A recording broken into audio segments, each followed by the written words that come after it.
Hello, this is John from caveofprogramming.com. In this tutorial, we're going to look at reading slightly more complicated formatted text data from a file. So let's right-click the project here and go to New File, and I'm going to create a file called stats.txt. And let's put some data in this. So let's say something like population UK.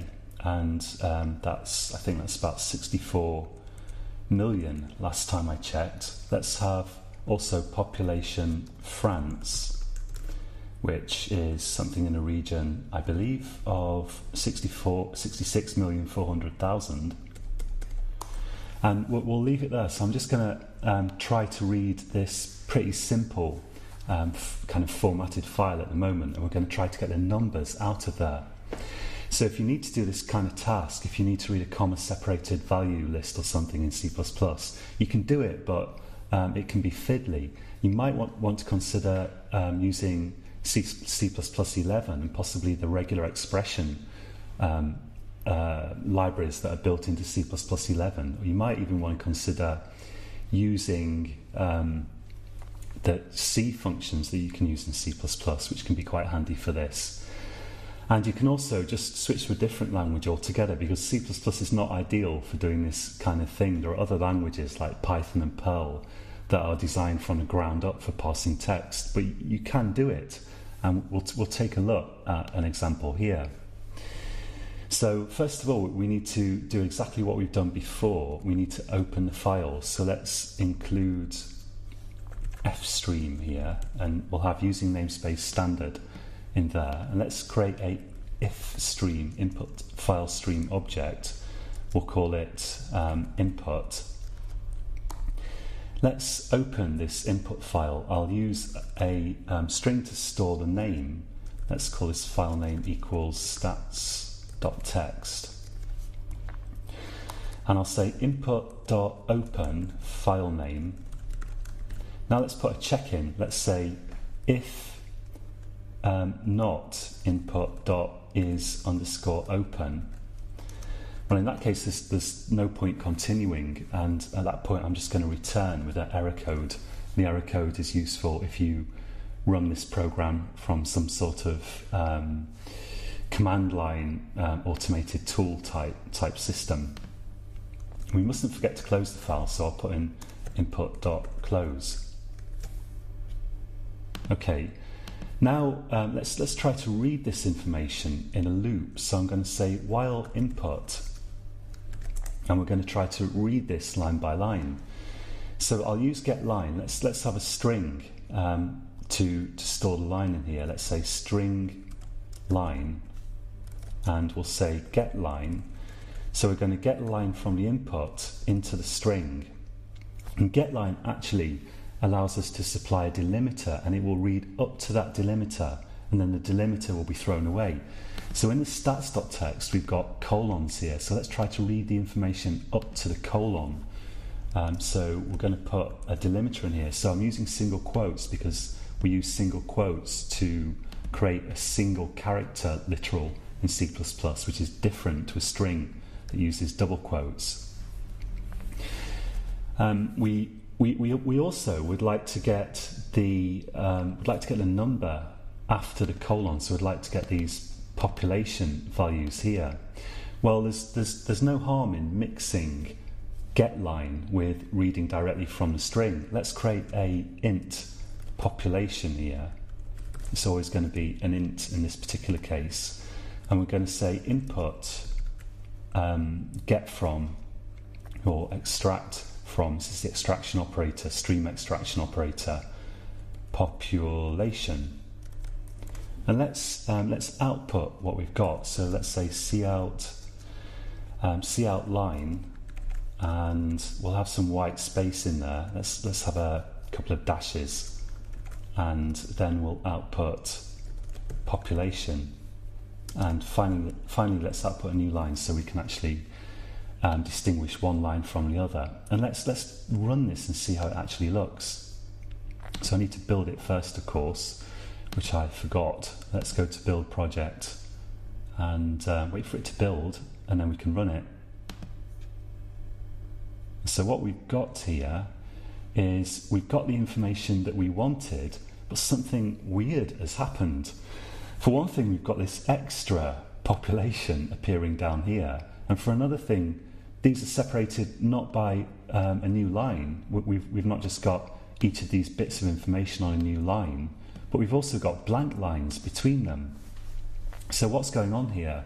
Well, one thing that I like to do when I read a file like this is to surround the individual bits of data by single quotes, because that way you can see more easily what's going on.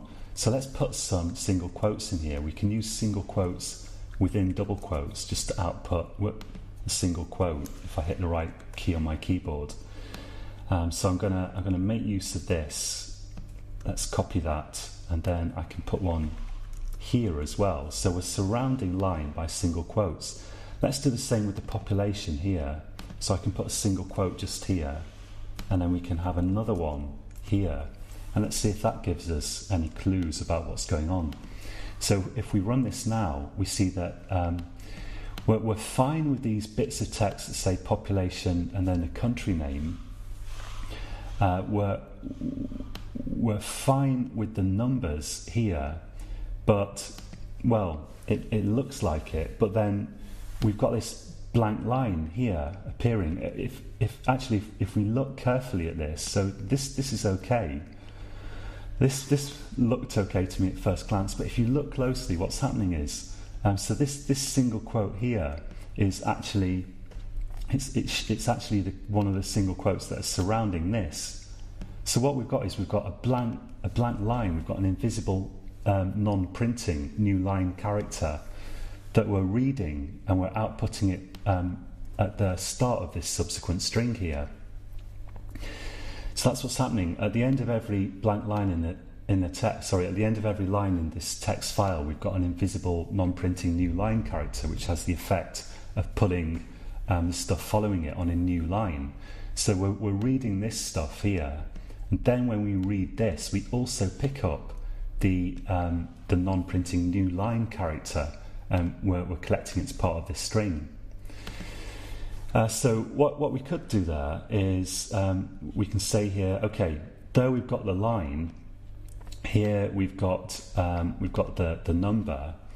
We can just get a character. We can get the next character, whatever it is, which in this case is going to be the new line character, from that line, and just discard it. So we can say here input.get, and we just discard the return value of get, which gives us the that character, the new line character. So let's run this, see how that looks.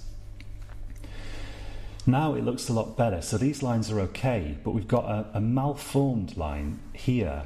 So we've got an empty string, and we've got the population of France repeated. And what's actually happening is when it tries to read the third line, which doesn't exist, we get the kind of an error state being set on the file input stream. It can't actually read another line, but we plow on anyway because we're not checking whether we should continue reading until we go around the loop again and we check the actual input stream here. So what we really want to do is, after we do get line, or perhaps after we get the population, it doesn't really matter too much. We want to check if we've actually got an error, and we're getting the population here again because when we do this, it's just giving us the last integer that it was able to successfully read, bearing in mind it's now in an error state. What we can do is we can say if not input, the not operator is overloaded for file streams to tell us whether they're in an error condition or not. Then we can just, let's say, break the loop, finish the loop, because we don't want to carry on at that point. So now if we run this, we find that we get exactly the lines that we want there. Now this is not ideal because we're doing input.get. What if there's more white space characters there or something? Who knows what could happen. So if you're using C++11, you can actually do this. We can actually say input read WS, and WS in C++11 just tells us to read whatever white space is there. So that's a little bit more of a robust solution, and it gives us the right answer. So I think that's it for this tutorial. I'd recommend trying all this out for yourself. If you're not using C++11, or if you're not using it, or even if you are, one interesting thing to do is to figure out how you could clean up a line after getting it. So if you got a line from your file and it may contain tabs or new line characters or whatever, the question is, how can you remove those from that string that you just read? So if you want an extra kind of exercise to do here, then it's worth doing some Googling and trying to find out how to remove new lines, new line characters, or let's say tab characters, or whatever you like, from a string. And you learn a lot by Googling for solutions, and you'll see that there are various possible ways of doing that, depending again on your version of C++. But there are certainly ways that work well in C++98.